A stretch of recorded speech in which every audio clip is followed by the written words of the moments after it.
everybody, welcome back to Kerbal Space Program. It's been a while since we've done a little bit of Kerbal Space Program playthrough. Today I'm doing a completely post-commentary video because it was a little bit more convenient to handle the beginning thing again, because I've started up new games probably 4 times or something now, so I wanted to kind of use this video to skip the first several missions and be doing the base science. I'm sure you've seen plenty of other people do that. But this is actually skipped the first 2 missions where I just kind of went suborbital, and I think this was the first time that I put something into orbit on this mission. I'm running probably something around 30 mods or so. They should be all in the description. I might have missed 1 or 2, but most of them are there. If you see one that I've missed, let me know, and I'll put it in. But as you can see, I'm using Universe Replacer and the Enhanced Visuals mod to get these clouds, and it really does look fantastic. Getting some EVA reports and just kind of admiring how this looks right here.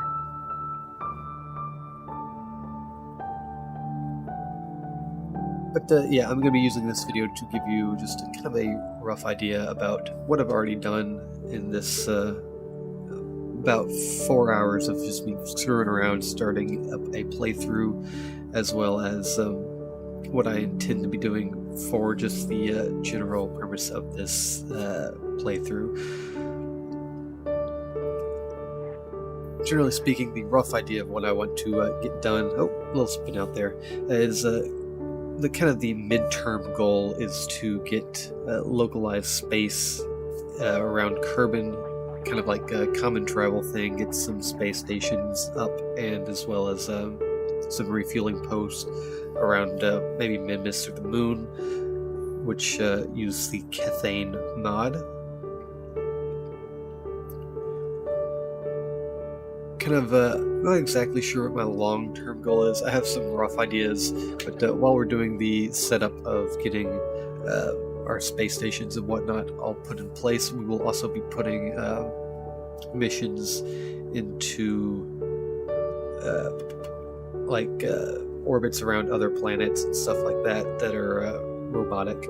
I do have Remote Tech 2 on, which is going to make things quite a bit more complicated. And as you'll see later in this video, I send up my first satellite system to help keep in communication and contact with my robotic missions as I send them up.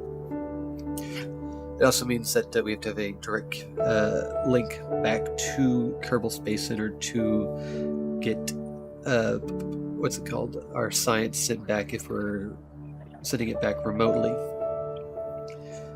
I also have a Deadly Reentry 3 on this save as well, so I will have to be careful with that. As you see on this ship, I have a heat shield, and I don't think I really needed it here too much.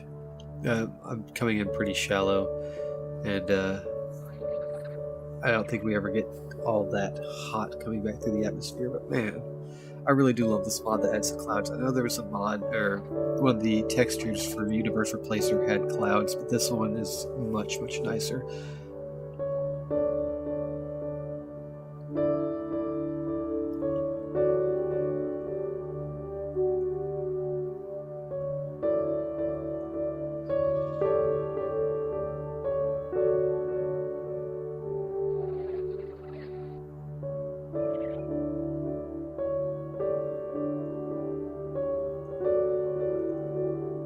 I also have the mod, I forget what it's called offhand, but it's the one that adds more science text whenever you're looking at, whenever you're collecting science. It gives you other things for it to say.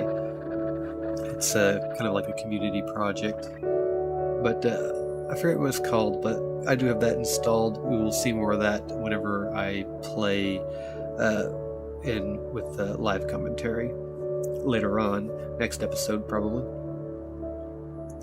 Oh, I also have Real Parachutes, or I think it's called Real Shoot, that mod on, which kind of changes how the parachutes act.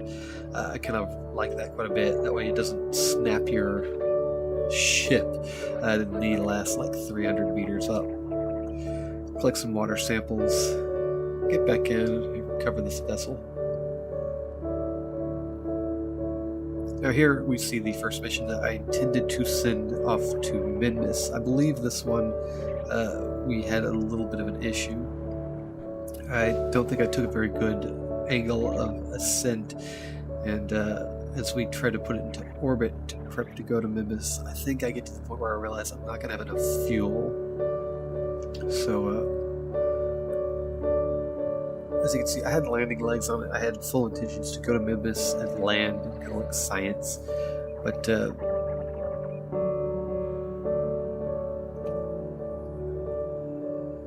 as we throttle up, we kind of find out that I don't quite have the fuel because of the way I kind of did my launch. I wasn't very fuel efficient.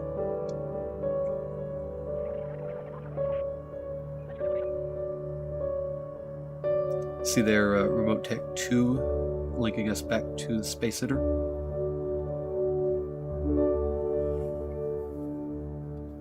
And I'm checking to see, I kind of had hopes that maybe I could get something done, but my fuel's just too low, and I decided it wasn't worth the risk of trying to send the mission out.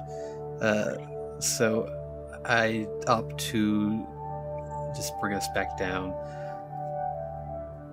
I kind of had hopes to descend into this desert that you'll see me kind of aiming for, but I burned a little late and ended up coming in a little farther than I would have liked. I wanted to get in the desert, hoping that was a new biome to get science from, but we staged there.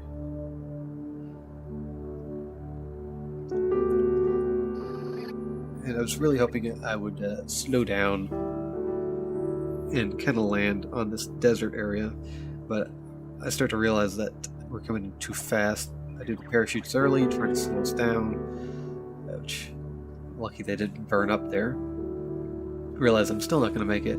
I release a third chute and still not quite. I was kind of hoping I'd be close enough to the water, or to the shoreline, that I could swim over and get a surface sample, but that just wasn't going to happen. And of course those parachutes deployed earlier. I tried to flip it, and I realized that's not going to work. So I just decided to wait for the other parachute to open, flip us back upright, and there it goes. We got this great view of the moon. What are the odds of that being right there?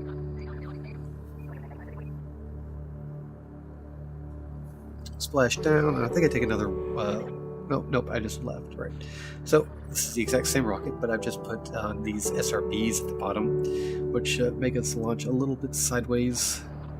But I decided I'm going to keep trying to go for it. We're already up. May as well see how far we can get.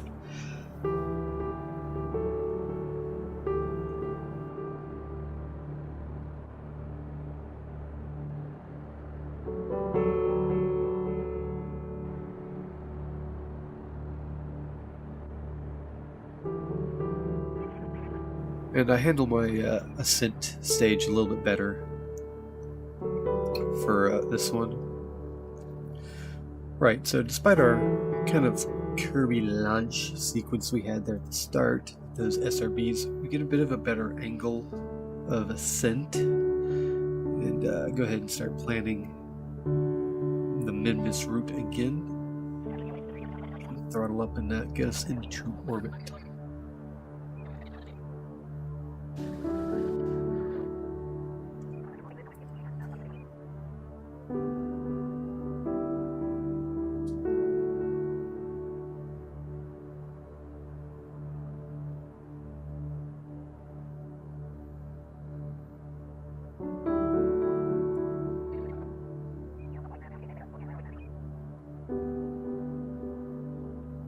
This time we have quite a bit more fuel than we had before, so I felt confident that I could go ahead and go through with the mission this time as opposed to the last. And there's me playing around with the Kerbal alarm clock mod. It's the first time I ever opened it, so I was just checking out the settings. Everything's kind of set up how I'd like.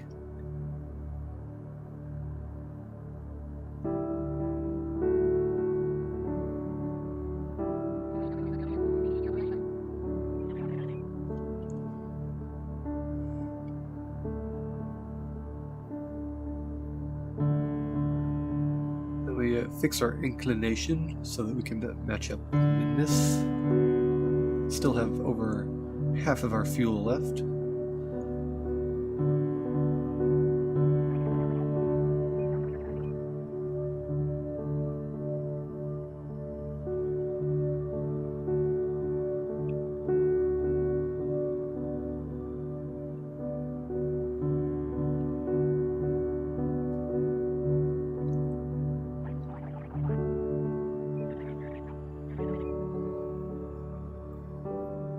Now at this point I had intended to launch straight for Mimis with the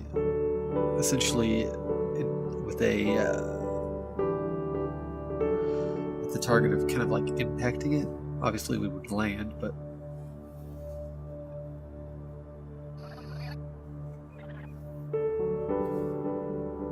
the closer we got, the more I realized I didn't think I was going to have enough fuel to get back off the surface, so I'm going to cut off early and adjust it so that we will have an escape trajectory from Mimis. Right here I got real lucky, and it would be sending us right back home, so I decided to take this.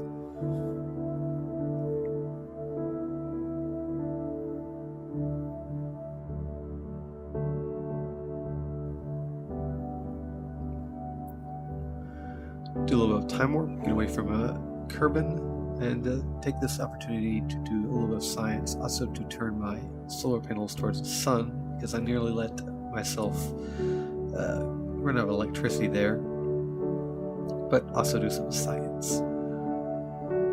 And as you'll see here in just a moment, I'm not actually pointed at Kerbin, or at the Space Center right this second, so I can't transmit it back.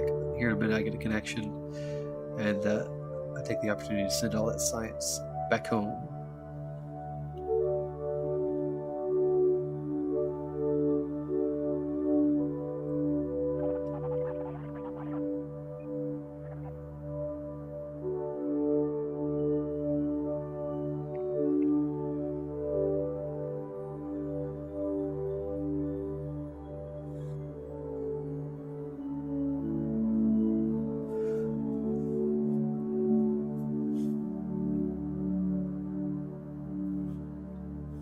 So here we are, we're close to Mimis. I was still considering the possibilities of trying to come in close.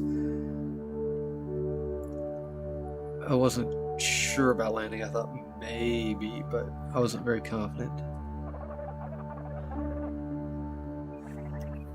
I did want to get this guy back home. I don't want anybody dying if I can avoid it. So I decided I'm going to try to get in closer and see if I can get better science by coming in at a closer angle.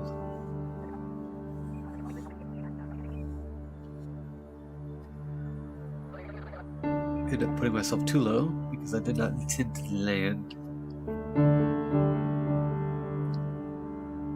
But then I realized that because of the direction I came in on Mimis, there's no good way to get back home efficiently.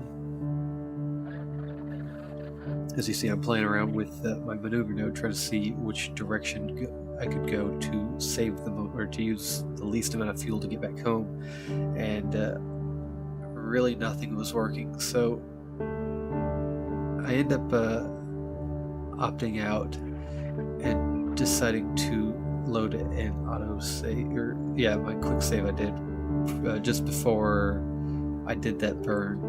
Now, normally I don't like to do this, but in this situation, I decided I'd give myself a second go and opt out of coming in close to Mimis,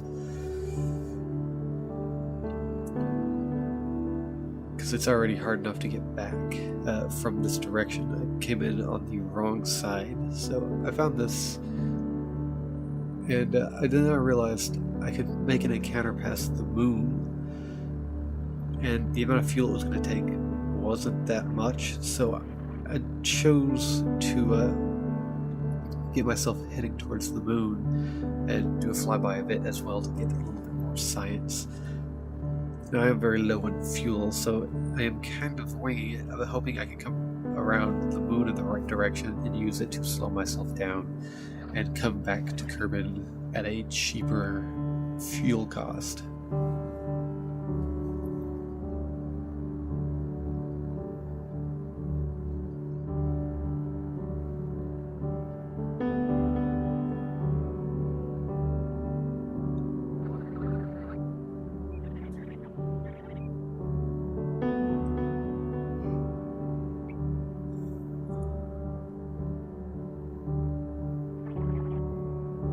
Put myself towards the sun, do some last minute science, and prep for the trip back to the moon.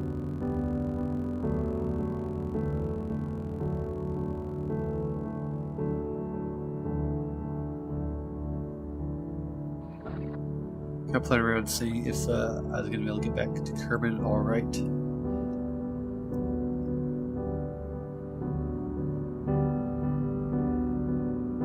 Kept connection with the Space Center the whole time we were by Mimbus, which was a total accident, but it was real nice for getting out that last bit of science.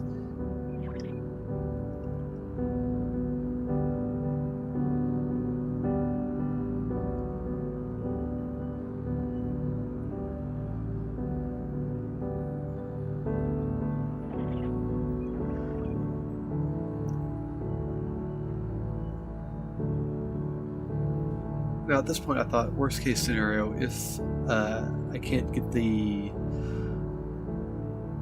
my orbit down to Kerbin very easily while going around the moon, I can do it whenever I get slung back out and go back out on this purple line. Because it's so far away, it'd be pretty easy to bring my orbit back down. But as you'll see in a bit, I kind of find a position that gets me pretty close to Kerbin as well as the moon in one sweeping motion, so I opt to take that option instead.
So, we time warp ahead, pulling close to the moon.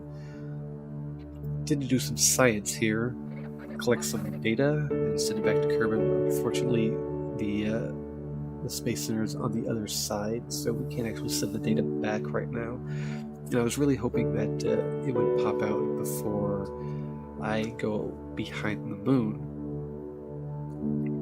so I can transmit this data back, collect some science while I'm behind the moon, and transmit that once we pop out on the other side.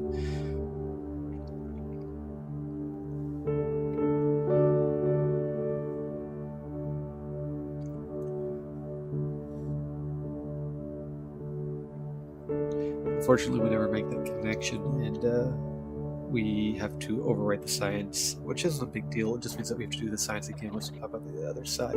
This was a really nice view I had here, watching the Kerbin set behind the moon. So I just take a moment to relax while I hit my lowest point in this orbit, do my EVA report, and get back inside, do the rest of my science.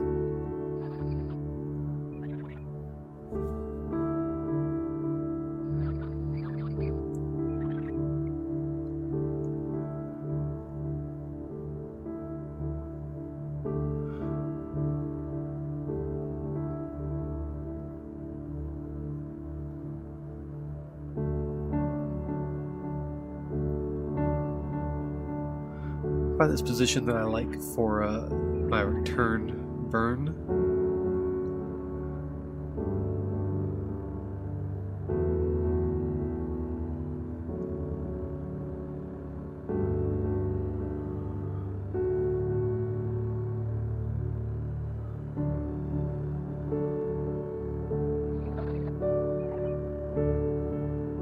Trying to be as efficient as possible because I have very limited fuel resources at the moment. But I end up screwing that up, restarting it. I do fiddle around with this for quite a while, get stuck on the other line.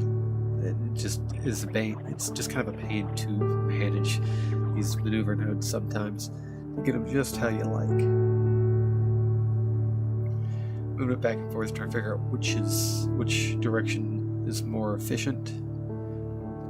There's Kerbin rising over the moon,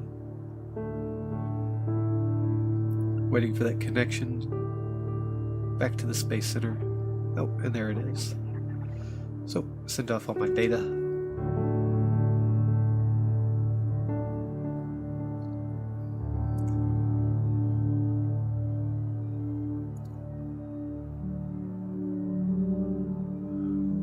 As much as I can, and I make the critical error of going out and doing an EVA report before doing my burn, so I lose my burn node. So I real quickly just kind of slam another one on and get us back within the atmosphere and just go with it. I don't tweak it as much as I did before. I was pretty confident I had the fuel to do it.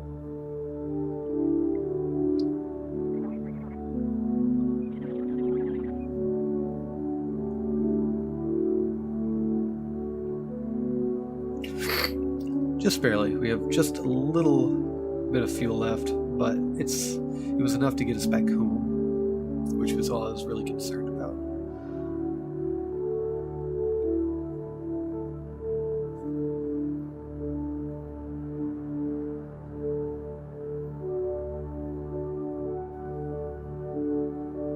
Put us facing towards the sun so that we have charge for our for some control as we come back through the atmosphere,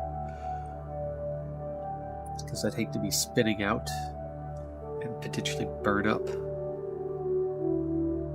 Now, unfortunately, I make an error and forget to stage that, and it explodes through the heat in front of us. But we remain okay, safe behind our heat shield. We're coming in pretty hot.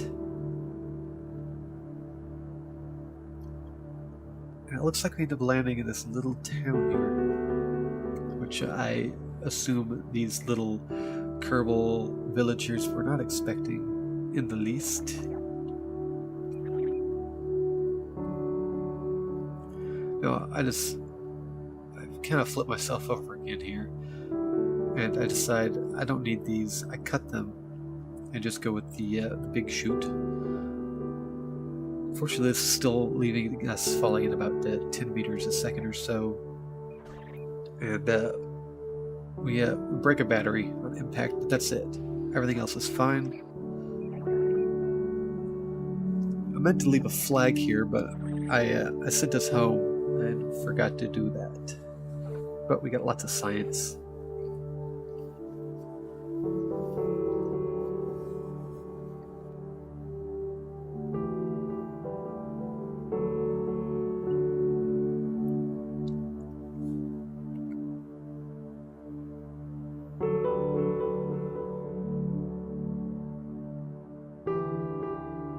Now we start doing our launches for the various satellites. Now, this first satellite I had to put, because it's completely unmanned, I had to put into a very, very high kind of ascent angle, meaning we did not gravity turn for a long time. This was so I could extend how long we had direct communication with the Space Center, so I could try to get it into the orbit I wanted in one go. Now, ideally, I wanted to get these things into half of what would be considered a geosynchronous or turbosynchronous orbit, which would be, I think, like 1,400 kilometers or something like that.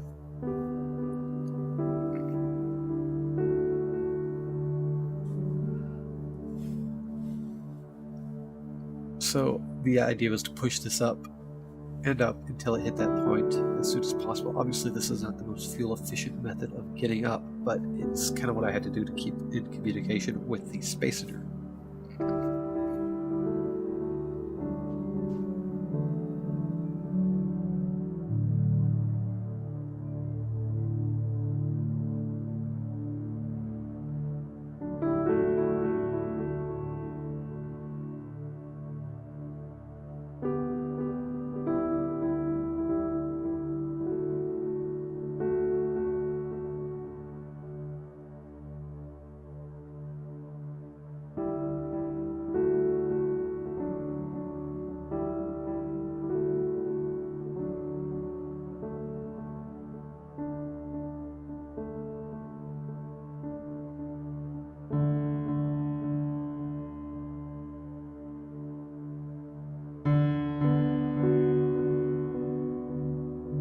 Extend my solar panels and wait to get back into the sunlight as well as into our node for our burn. As you can see, we still have communication with Kerbal Space Center.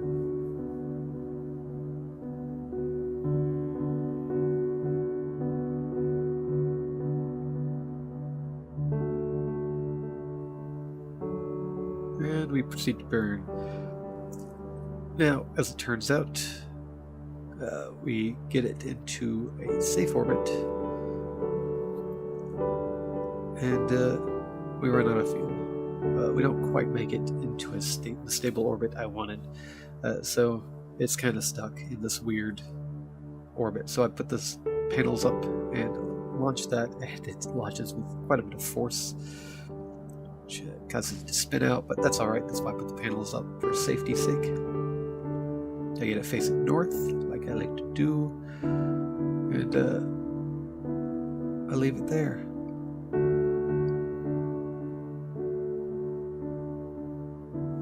It's not the orbit I wanted, but it will still serve a purpose in helping keep communication with the Space Center, which is all it's intended to do.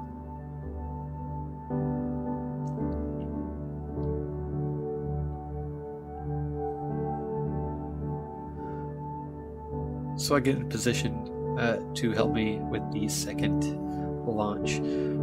So now that we have that satellite up, we don't have to worry about falling beyond the horizon quite as much, so I can gravity turn this one much sooner, like you would with a normal launch.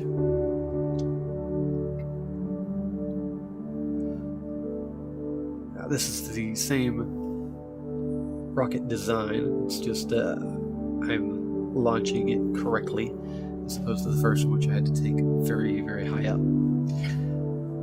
I don't have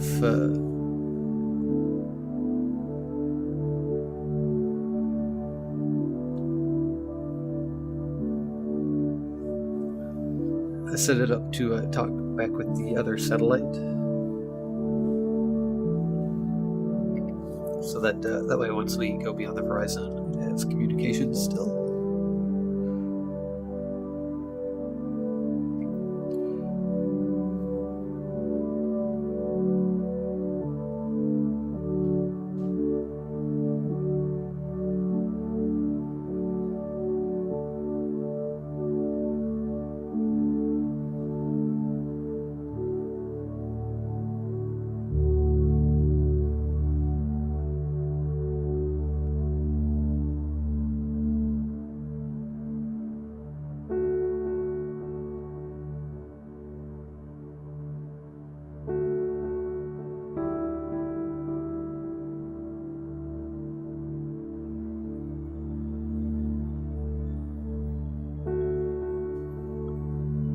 But of course, as we time warp towards this node, there is a problem I did not foresee, which is as we move in, the other satellite is moving much faster because it has a lower orbit on this side of the planet, meaning it's actually going to fall below the horizon before this satellite does. So we can have to burn early to put it into a safe orbit, otherwise it's going to crash. So I go ahead and opt into burn in advance to put it into a safe orbit, not a stable orbit, but safe. And I go ahead and decide to burn a little bit more before we fall below, which is good because right in a moment, there we go, we lose connection. So I'll orbit back around and stabilize this orbit whenever I get the opportunity. I have to switch back to this other satellite and tell it to look for this new satellite I'm launching, so that we can bounce a signal off. But it turns out I didn't really even need to. I didn't realize it's going to get connection over the horizon right as soon as we got here, but we did. But it was good to go ahead and get it, get that other satellite looking for this one anyway.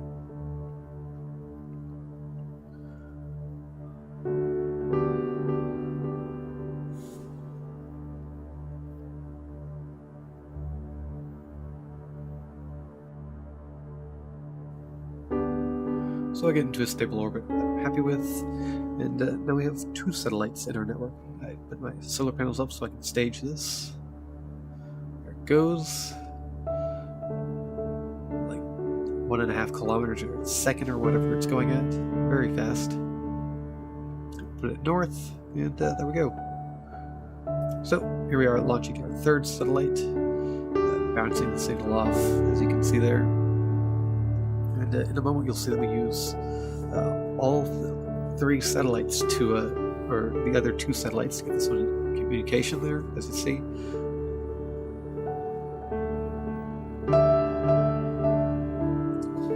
Get it into a stable orbit. Now, this means that we have two of these satellites are in stable orbits, and the 3rd one's kind of the oddball that kind of just goes wherever it wants.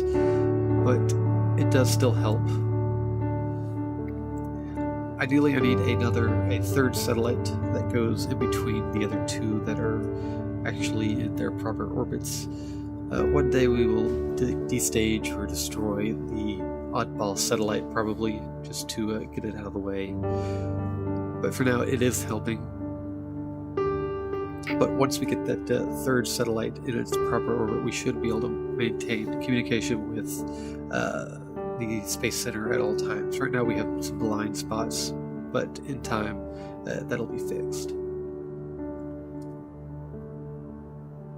Now this is only our first network. Eventually we will have another ring of network satellites that go out, probably farther out into a geosynchronous orbit around this the planet.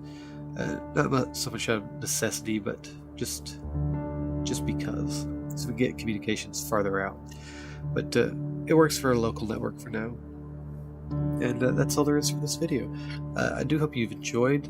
Next time in Kerbal Space Program we will start sending some robotic missions to the nearby moons and collect some more science and proceed to start putting space stations up. But until then, I hope you've enjoyed, and I'll catch you next time.